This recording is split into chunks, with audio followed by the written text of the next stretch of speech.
Salam vatandaşlar, salam aziz kardeşler, hoş geldiniz. Şuňky gepleşigimizde. Ine biz siziň bilen ýene-de bir öz pikirlerimizi paýlaşmakçy. Şu bize geçmişde taryhymyzyň has vatandaşlardan, halkymyzdan uzak tutulandygy, taryhymyzyň öwredilmänligi barada öz pikirlerimizi size ýetirmekçi vatandaşlar. Hoş geldiniz kardeşler. Şu gepleşigimizi ilki açık vermek üçin Muhammed kardeşe söz vereli. Başladyna Muhammed kardeş.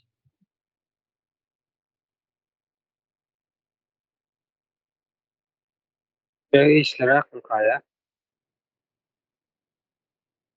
Olmasa nemeden söz alayın gelen şeyler. Elçan Hanım, ben mikrofonumu yapıştırdım.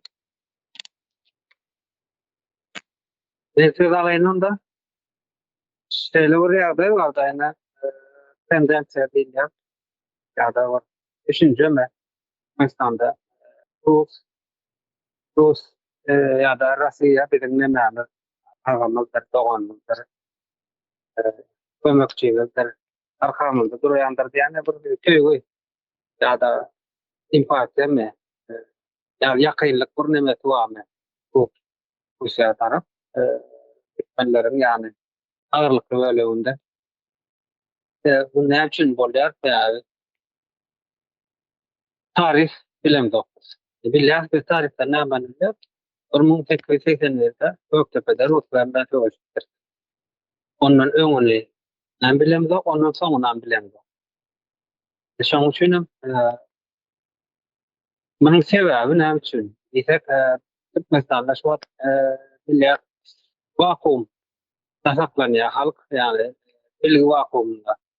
Dışarıdan hiç bilgi içerli verilen yok. İçeriden hem devlet medyası ya da yukarı okul cayları ya asal bilim sistemi adlandırıp olmayacak bir düzgünün halkaya öğreten bir demek vardı. Doğru öğrendikle yaptırlayan pekler var. Onun başka halk bilen yok tarihi. Az bilenler adam mümkünçülük öğreten oldu. Halk içine yaramağına. Bu sebeplerden Rusya ya da Rus Federasyonu tarafı özünü yakın görüyor da Türkmenistanda. Aslında o da böyle değil. Çin versek yine Kıyatkan'da arada sapara birden materyal çıkar koydu. Kıyatkan yine benim özüm Kıyatkan arada kitap okudum. Sayıldı oraya yazılan. Näme diýär? Sayda Kıyatkan'ın özü Xiva baskından uzaklaşmak için Rus imperiyasına taraf sığınıptır hayatı. Ondan soň 3 ogly bolupdyr. Kiç ogly Peterburgda okuwa gitýär, ulu ogly atasynyň ýanynda kömekçi, ortanjy oglam garşy çykypdyr diýýär ýa-da. Rus imperiýasyna ýakynlaşmak garşy çykypdyr. Yani näde bir hakykatlaryň içinde %5, %10 baglanmaly kitapda. Ýöne soňky bilgilere hörmetde. Diňişindäki bilgilerde näme diýär? Kıyatkan döwründe balyk tutupdyr. Halky balykçylyk bilen meşgul bolupdyr. Ondan soň newit dönümçiligini ýerine ýetiripdirler. Bir näçe goýunlarynyň bardygy newit Azerbaýjanyň häzirki Azerbaýjanyň ýurtdaşyna çykarylypdyr. Russiýanyň üstünden. Biz şol zatlary bilemez aga. Soňra Kıyatkan näme üçin Tbiliside Tanışmadan Kavkaz şehrinde siyasi cinayetler hükmünde Rus tarafından hükümlüyor. Taklap, türmede taklayalar. Ötede de çögretliyorlar adam. Elinden onun ne koyunlarını alıyorlar, topraklarını alıyorlar, balık, önümçülüğünü alıyorlar. Kime diye? Rus imperiyatı diye.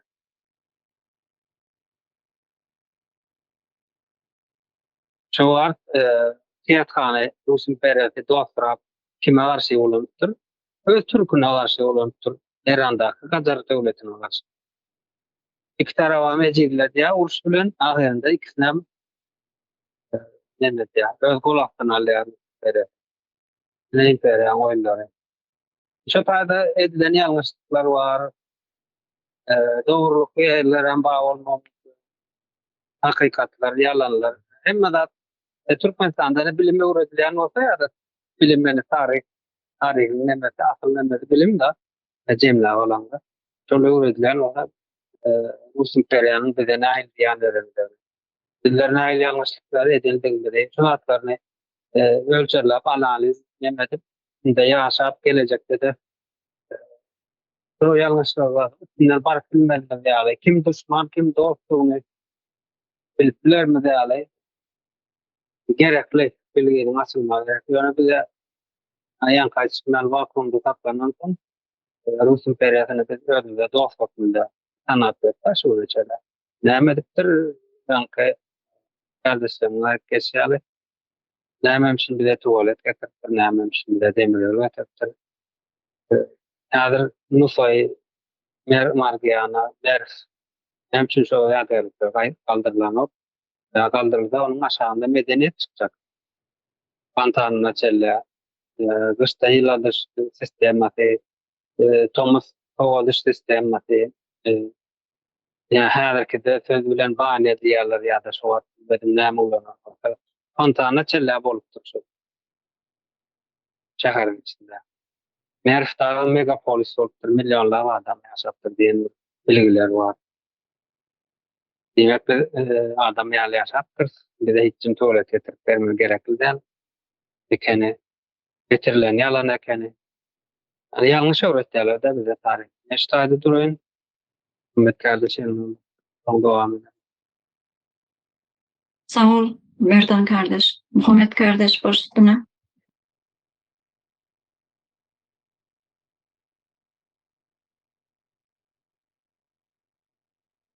Sağ olun sözleriniz için. Indi şeyle bir neme var da hani şu vakitte parayanın işler oturunca ayratın üstünde egzaillep etmendirmeler var. Hemen bilýäňiz kardeşler, bildeşlerimizden bilýändir köpüsüne. Şu taýda bir yerinde şuňal bir belli gaýt geçýärde geçmişi diýe kontrolünde tutan geçmişe hüküm eden geleceğe de hükmeder diye, geleceğem diye kontrolde tutar diye. Yani Türkmenistan'ın şu günkü günü Türkmenistan'da ana şoňalak bir ýagdaý bolup durýar. Geçmişleri bilen hüküm aslında, kontrol aslında, şoň üçin şoň esasında da geleceğem kontrolde tutmany başarýarlar. Onun kime diýär elbetde ýurdun içindäki yani kel hakimiyette oturanlar däl elbetde. Yani bulan hemmesem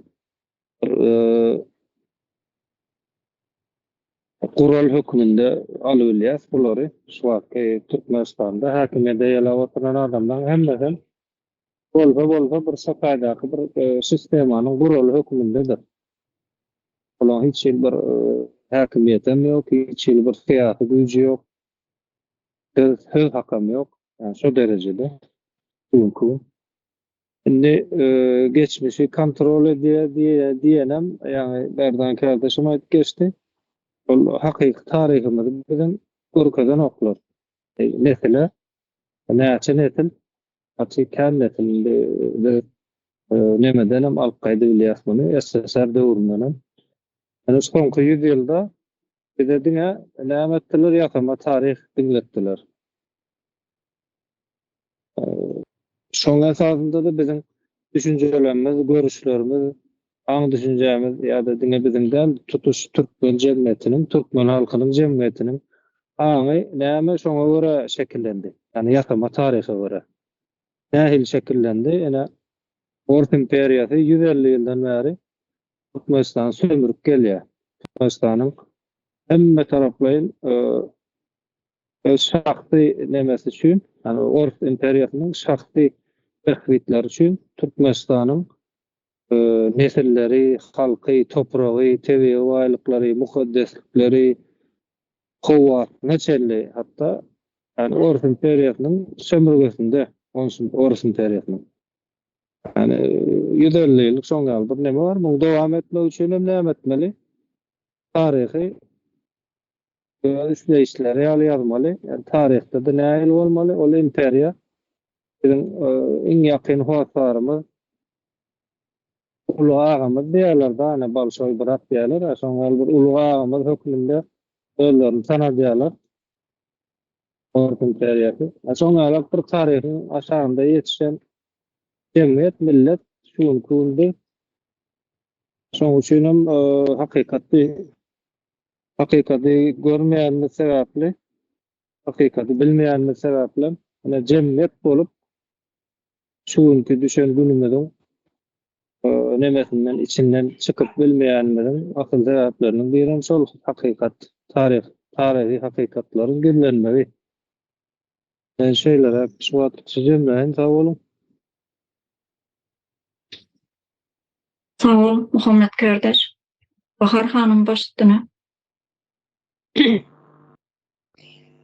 Bizi neme tarihimizi bizden gizlediler.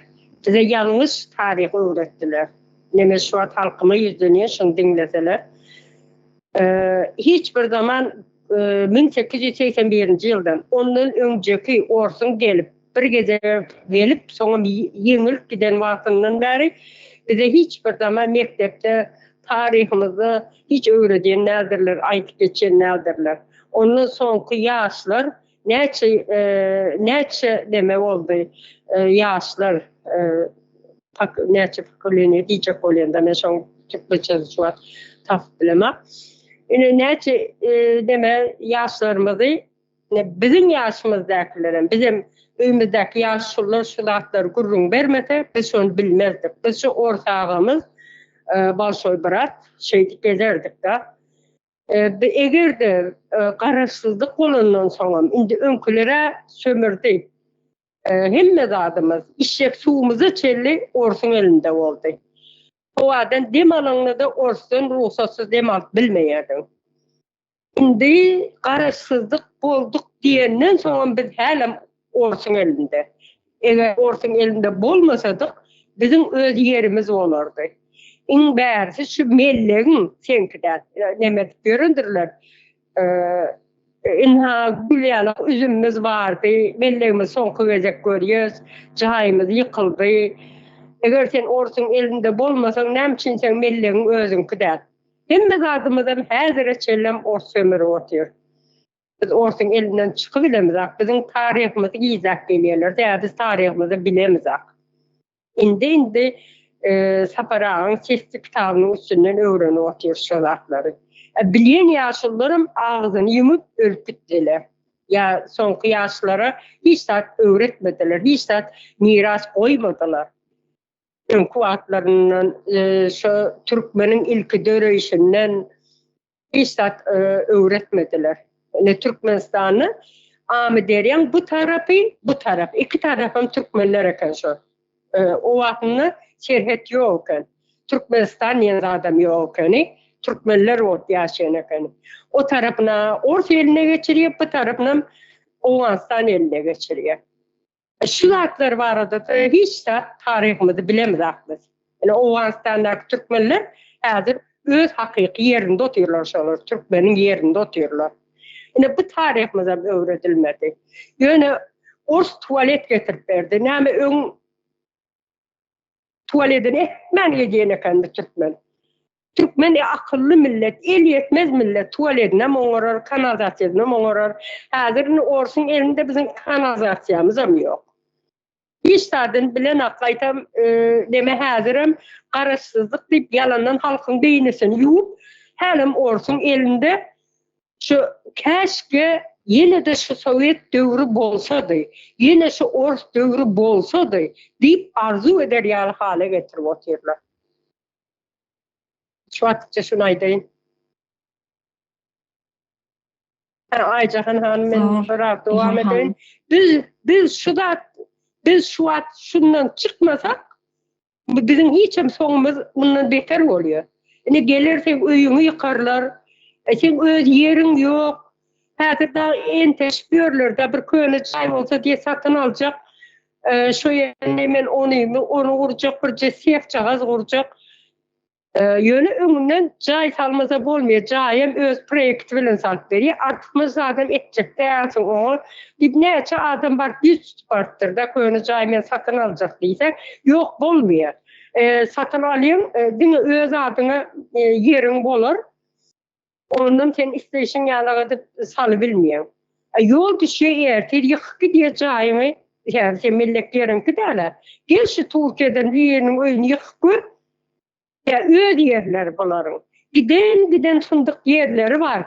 Näçe hektarlap aňyrsyna gitseň var ha, deme atly gidiýerler içinde. Aňyrsyna göz ýeter ýalda. Türkmende barmy şu yer?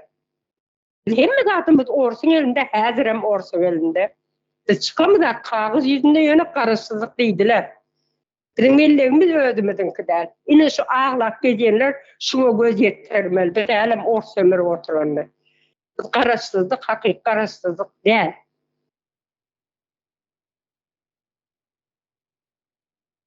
Sağ ol Bahar hanım. Leyla hanım baş üstüne size söz verelim.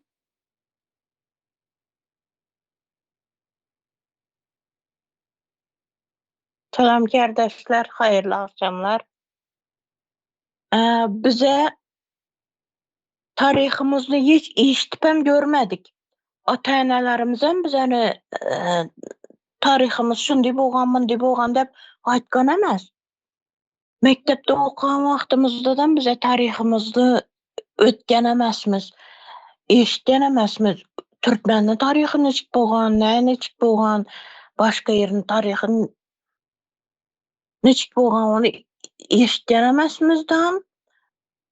Ýa-ni döwlet agdarylışy bolgan diýdi. Ýene adam şundyçy tarihda şundyçy temalarny öteredi.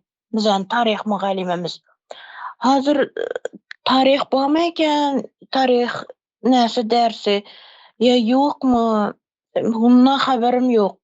Ýene 60 ýaşa gelipim bize Göktepe kalasynyň näsini eşitden emasmiz. Ana 1881-nji ýylda bolgan Göktepe uruşuny bu Rusla basyp alyp şunday näetgenlerini bize eşitden emasmiz şu wagtgacha.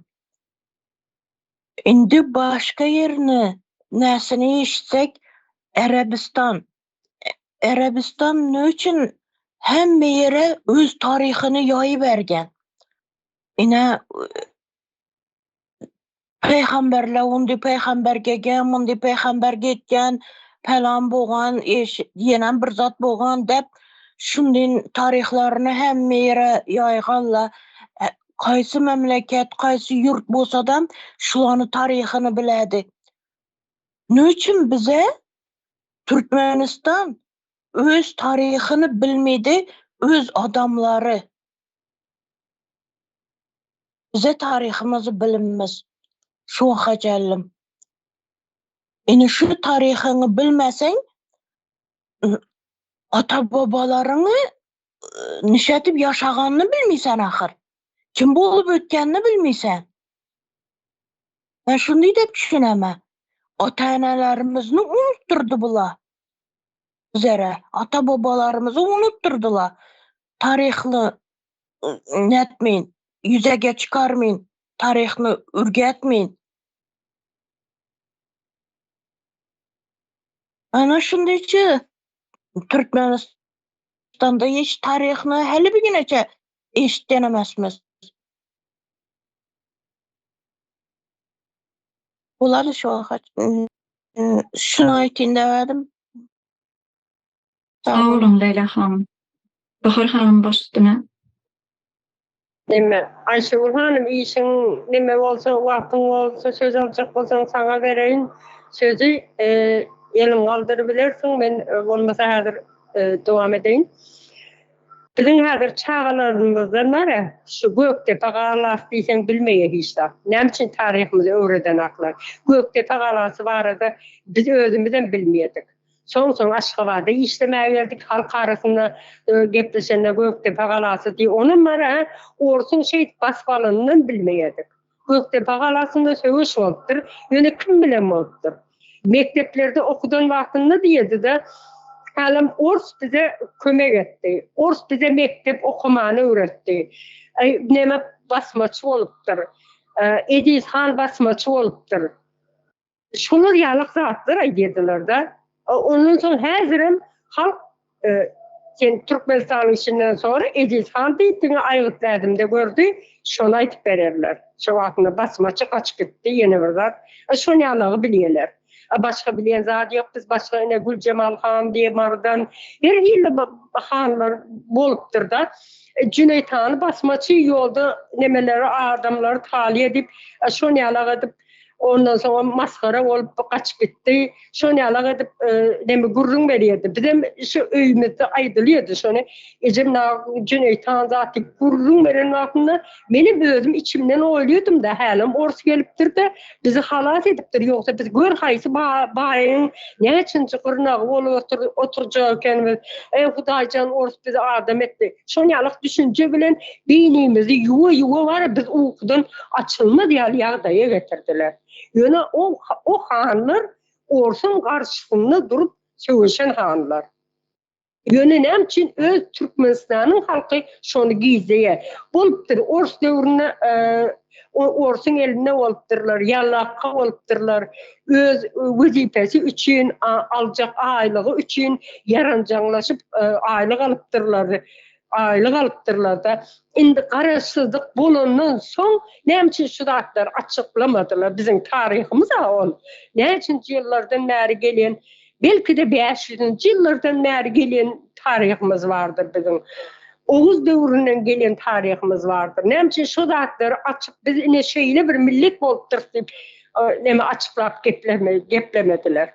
Ay tamam Niyazi geldi de Özbek'ten öylendin Özbekistan'dan deyip onları ayırıp Özbekistan'a çıkart koyuverdi, kop koyuverdi. Ortada bir maşgala bozuldu, çağı yetim kaldı. Halkı entetti de o çökürdü. Biz hakikaten karışsızlık olmadık. Yani ne için şu yerde tarihimizi açıp daha şovuzda oluptur, Qazavat söğüşü, Qatı Ervet oluptur. Hazırım gurrun verip demeden Pakistan bir adam gurrun verene son şol adam yörep Sibir'den Oğuzhan'a geliptir. Türkmenistan'a geçmeyeni yazdı. Hiç ili yok diye de geçip bilmeyerek. Oğuzhan'a geliptir. Oğuzhan'ın durumu o deldi Pakistan'a geçiptir. Şu yerden gurrun veriptir.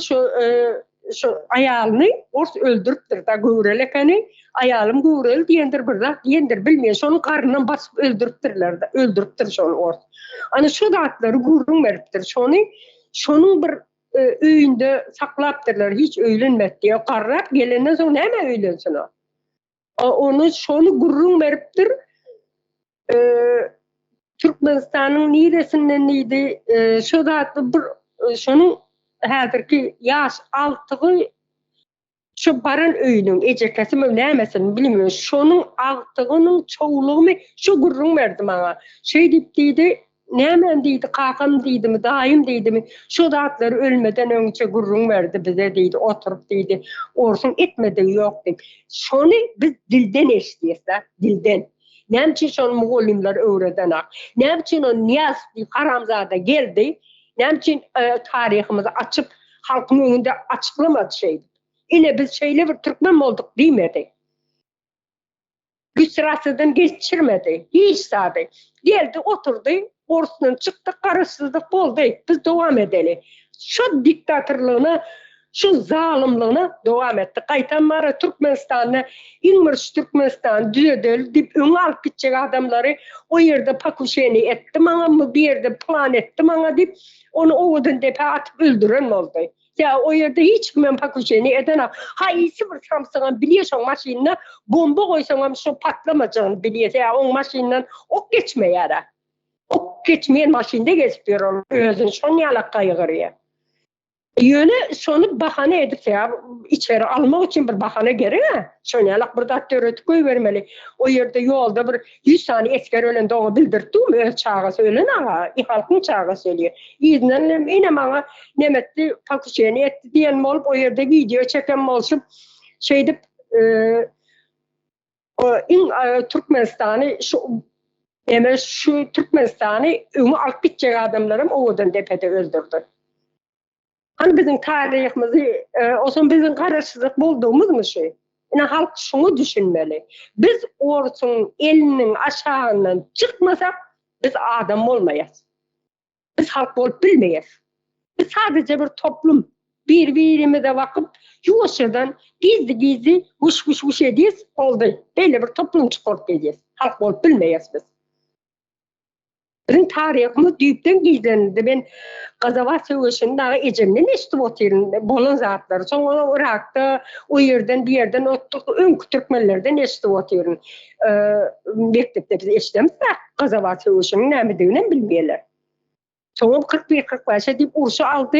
Bileyim ayarlar yürüydü. Gazı demek ettiler. Halkı eze bildiler. Yoksa önceden şu Cüneyt Han'ın vatında halkın emesi var eken. Giden yerler var eken. Men babamların da bağlıkları var eken. Sonra taşına var çetene çıkmandirler da nemesini dalınıp dövme alıver diyen ekenler. Şunu yalağıtıp men kakımdan neçe yerleri var eken. Hani şu yerler? Hani hazırki Türkmen'de yer var mı şunu yalı yer? Ya mellegi özünün kıdel, mellegi. Şunu düşünmeli halk. Nereden Bey tayarlılığını ne menşiyordu duruyor? Sağ ol Bahar Hanım. Leyla Hanım el kaldırdı değil mi? Ha, Başüstüne Leyla Hanım. sağ olun. Men yakında eşittimden Özbeklerden şu nege çıkıp oturganda YouTube'da. Şunda Cüneyt Han barada men eşittim. Kanı bizani tarihimizde şunday Cüneyt Han din mert oğuz neleri bolgan eken. Şunday mertle bolgan eken da yigitler. Bağışlan. Ondan soň şu basmaçı dep ya oruslar bizani basmaçı da koygan lekin özleri basmaçı bolgan eken. Şunda bastırıp diyen wagtynda oruslar Cüneyt Han bilen Hiwany Hany ikisi dil biriktirip şu Hiwa bilen Özbekistan bilen yani Türkmenistanyny halkyny biraz saklap kagallar. Ana şunday tarihlarımız bar eken bizani, şunday mert yigitlerimiz bar eken, lekin bizlere şularını aytmaganlar. Ine oruslar bizani ýagy nire barsak, Orsete barganymda men 84-nji ýylda nerden geldiň dep sorady, men Türkmenistandan dese, basmaçy dedi maňa. Ana nöçün dedi ekende men heyran boldum. Bular özleri basyp algan Göktepe kalasyny ana. Başka ýerlerden bastyrıp diýerler. Hiwa hallyky wagtynda Cüneyt Hanyň döwründe ana şular bastyryp gelgenler. Özlerini aýtmaganlar basmaçymyz dep. Lekin basmaçy degenler bizani. Türkmenlerni. Şu derece halkymyzy haňyny alyp taşagan eken bular. Bize şu wakajelli bir köçelerimizde bizani Türkmen adlı köçeni bir nemizi, şehrimizi eşitmedik. Türkmen adlarını. Kaçan Karama, Pushkin köçesi, Kalilinski, yenen bir yer, şunday zatlarını eşitgenmiz. 360 pirim zamana Türkmenistan'ın näsinde kalgan tarihinde anşulanın için bizlere ürgetmegenler. Başka yurtlardan gelip ziyarete gelediler de şula kayda bizlere ayt gidediler. Ziyarete barganımda anşula düşüntürüp yürgen nelerini işitkenmem men. Başka yurtun adamları gelip. Başka yurtun adamları tarihini, özlerinin tarihini biledi. Bizenem tarihimizi biledi eken. Men heyran kaldım. Şu derece bizani halkımıza aňy yok eken.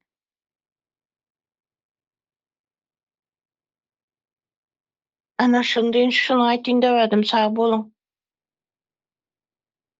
Sağ ol Leyla Hanım. Merdan kardeş. Hı. Size söz veriyorum. Aslında vaktimizi mağasandır olayım birazcık dalayım. Neme Leyla Hanım doğru yerlik yere değinip geçti da yani tarihini bilmeden enen atan näme bolup ýaşandy, nähilerde ýaşandy bilmeýärdim ýa-da. Tarih diýilende bizde näme näile ýa-ni özüňizde näme belli? İki tarap uruşýar, näme uruşýar, uruşýar. Diňe şu jagaşlary ibaret bolsa tarih ýogam häzirki toprağımyň alanynda 1880'den Türkmen nähilerde ýaşar.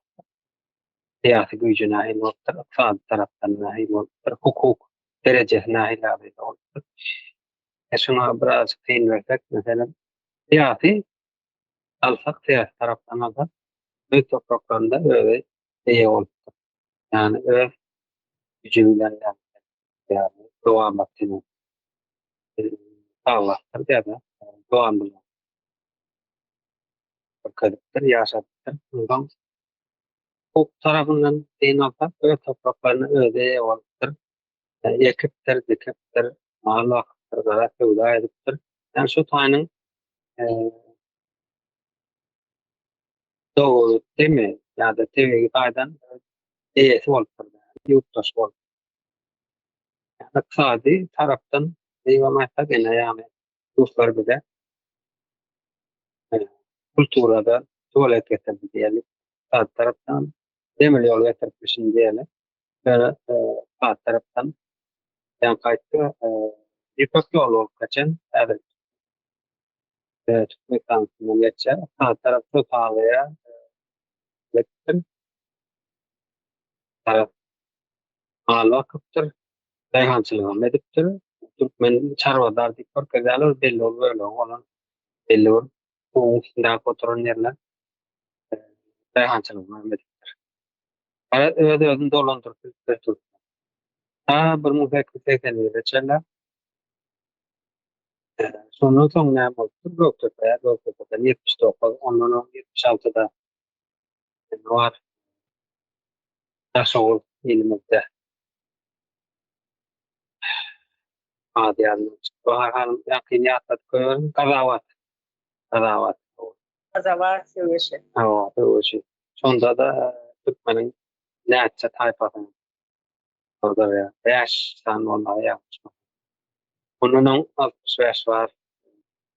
Balkanili. Para tarafta, Piva tarafta. Erkirliğe gidiptir tekendinde. Yani onun son nähilerde yaşaptır. Ne için öğrenem yok. Kararsızlık olduk. Nämeden kararsızlık olduk? Kimden kararsızlık olduk? Kararsızlık olan olduk. Açıkçanlığa çıkan olduk. Ne için? Arşivler kaldırılan yok. Kim bize bahsediptir? Kim bize aydınlanmalı yok. Bu yürüyüşe de tarihimizde öğretmeyecek bu. Tarihin öğretmek doğru olan yerlerde. Bizim Türkmen yani ne? Tamam erken yaşattı. Rus imperiyat gelip de boy batı alttır. Batması oldu. Ne için batı alttı? Ne hakkı var batı olmalı? Son gitti mi? Rus imperiyat son gitti mi? Türkmenistan'dan çıktı mı? Yok. Aşağı olup geldi. Son Kızılbaşı'nın olup geldi. Ne işi var Rusya'nın değerde? Şunun altı oralar gelecek. Oralar iyiydi. Gidilecek yani. Onun için tarih öğretilen nokta. Oralarım ahir Ahmet ya beyinlerde täze fikirlerini görlemem. Nebele getir ya. Ýagdaýdan çykmanyň usullaryny gözläp başlaýarlar. Onun için tarih öğretilen. İşte duýan. Sağ ol Merdan kardeş. Şu ýerde Aýşegül hanım elini galdyrdymy? Bahar hanım ýoksa? Aýşegül hanymyň söz berelimmi? Başüstüne Aýşegül hanım, hoş geldiňiz.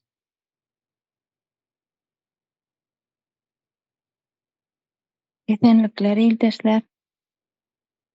Imperiýa tarih barada gurrun etsek, imperiýa diýende Russiýa göz öňüne gelýär geçenlerde.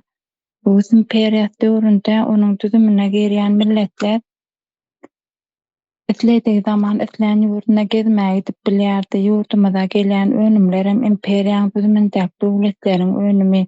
Şeýdip Rus imperiýasy gorkyň üstü bilen inçe girip sykdy kapdyr. Golatdandaky milletler hiç bir zaman oýanmasyn, aýdynlanmasyn diýip aýdyňlaryny, düşünjeli adamlaryny, baýlaryny ýok edipdir. Basyp alan ýurtlarynyň baýlyklaryny öz peýdasyna ulanmak üçin kagaz ýüzünde halka millete peýdaly iş etýän görkezip häzirki güneçeli ýurdumyzyň baýlyklaryny sömürip otyr. Bir ýurdu sömürjek bolsaň, onuň taryhyny, aýdyňlaryny ýok edip arkaýyn ele geçirip bolýar.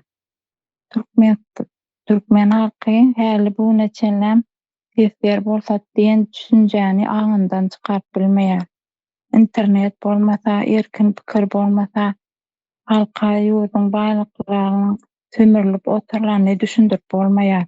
Gökdepe söwüşi baý garyby ýok etmek üçin, halklar deň hukukly etmek üçin söwüşilipdir diýip milletiň aňyna goýulan. Ýoksam Gökdepe söwüşi Türkmenistan basyp almak üçin güç toplap gelip zor bilen basyp aldylar. Soňundanam kulak diýip bir topar aýdyň adamlarymyzy ýok etdiler. Şu wagt ýurtda internet bolman üçin halkymyz düýbünden bilgisiz bolan üçin, öz hakyny talap edip bilmän üçin şu wagt günde gazançyny daşar ýurtdan gözläp kyn günde ýaşap ýörüs. Millete taryhyny öwredip bilgisini artdyrmasaň, näçe düşündirseňem oýanyp aýaklanjak ýagdaýda däl. Esasy halkymyzyň biziň şu günkü güne nädip gelendigimizi öwretmeli, şonda öz hakyny talap etmäni öwrenermi diýen. Sözüm jemledim, sag bolun. Sag olun Aýşul hanım. Şu ýerde kardeşler jemlesek mi diýeceğim? Bizim şu Başka?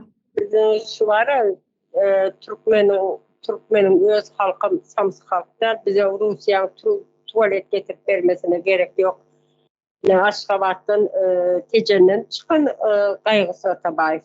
Gaýgy Satabaýew näli bizi Türkmenistan'ı bir avtonom respublika edipçik, Özbekistana bir ýeri ýapşyryk goýjak dene Garagalpakstan Özbekistana debe el şoňa değişildi. Türkmenistan'ın şoň ýalaga diýip goýjak diýip Türkmenistan Respublikasyny gurdy neme. Gaýgy Satabaýew. Bizde de akıllı adamlar bardy. Ine şolarym Moskwa çağırly, şo ýere gidende de şo ýerde de öldürýär deme Türkmeniň mertebesini keseldiği o ýerde kemsediýär, kışkırtyýar. Şu sebäplen o ýerde onu öldürýärler. Esasy aýdyň adamlaryň elinden alsa, osan galanlar goýunýar da häzirim goýunýaly bolşup ýerler. Näme üçin bizi Türkmen Türkiýesiz diýe goýup çykardylarmy diýe. Sen özüň çıkmana mecbur edýärler. Ine halky jahil onlara nähil inçeden işläpdirler. Şoňa biziň düşünmegimiz gerek. Şoň üçin öz watanymyza eýe bolup gaýtadan ýurdumyzy diketmeli. Gaýgy Satabaýew ine deme respublika etdi. Soňam düşünjesinde bar eken şonu bara garaşsyzlyk Türkmenistan etmäge de böyle owa ýetişdirmediler. Indi biz şonu dowam etmeli de watanymyzy gazanmaly. Hem de hakykat garaşsyzlyk bir döwlet kurmaly. Bizim lüstrasiýamyz bolmaly, arhivler açylmaly. Ta Türkmeniň döleýişinden maslap hemme zat halk bilmeli. Gökdepe galasy bolsun, osun neme Gazabat söwüşi bolsun, başga ene Mar tarapda da söwüş bolan Türkmenistan aljak onun ezmet ýeri ýok. Şoň üçin şu zatlaryň hemmesi açyga çykarmaly. Biziň 7 ýaşarda 70 ýaşarynda çeli bu zatlary bilmeli. Biz Russiýanyň eliniň aşagynda olandan soň biziň mellegimiz özümizinkide. Ine saparaga her gece çıkışlarına, sesli kitabyna halkın nädip ezilip edip şu çaka gelenini açık bildirip otyr. Halkymyz şonu dinlemeli, öwrenmeli. Ýurdumyza eýe çykmasak çağıçyklarymyz ejemi göresim gelýär diýip o video paylaşar oturarys. Sag bolun. Sağ ol Bahar hanım. Muhammed kardeş baş üstüne.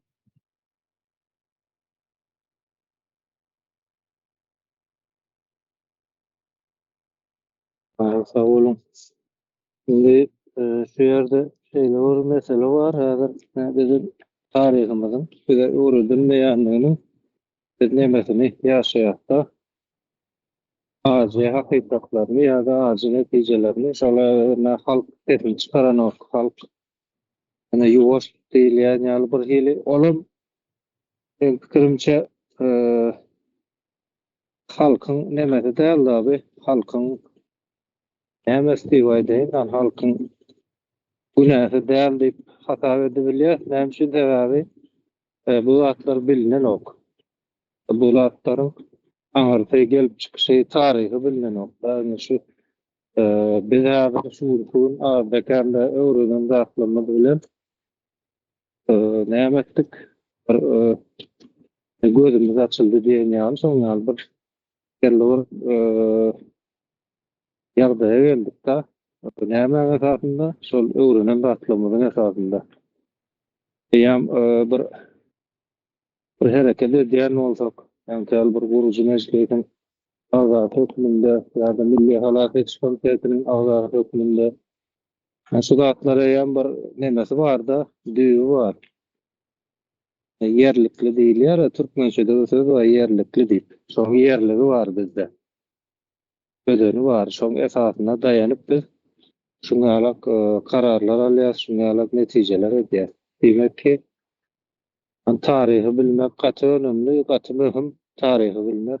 Onam ýörüýte öwredilmeýänem eýem göz görtüli belli. Ene şu zatlar bular halk köpçüliginiň emestani bilýän adamlara bar halkyň dilinde, yani häzir biz şu tarihi ýok edildi diýär, ýöne ýok edilen ok halkyň dilinde, halkyň agynda, halkyň arhivinde durda.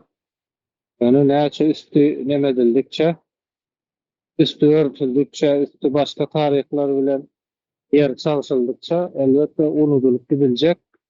Şonu unutmaly däl, unutturmaly däl.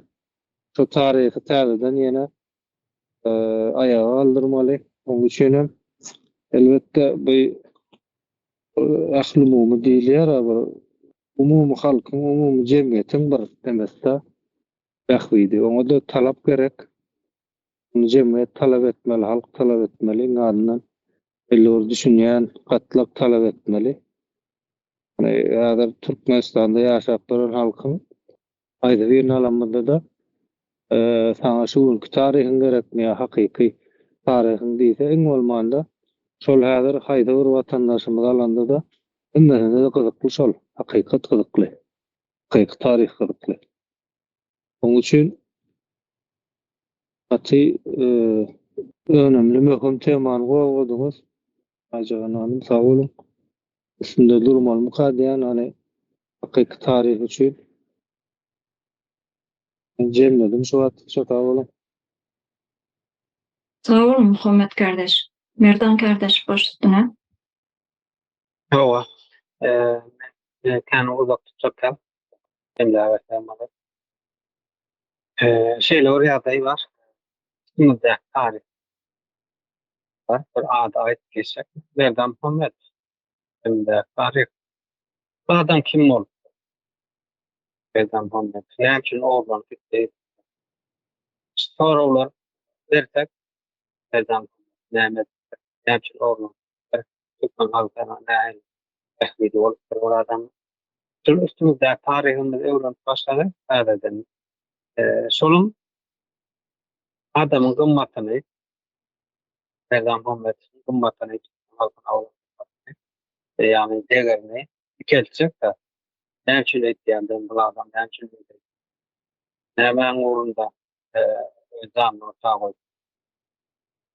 Bu da tarih bilen ýatdan çykarmanda ýerler hawaly.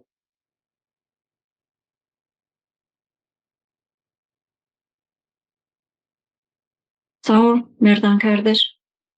Kardeşler onunla şu gepleşigimizin has sonuna da geliverdik mi kakdiýen? Jemlälinmi şuň gepçe? Aty gowy Jemlälen pikirleri bolýar. paýlaşdy.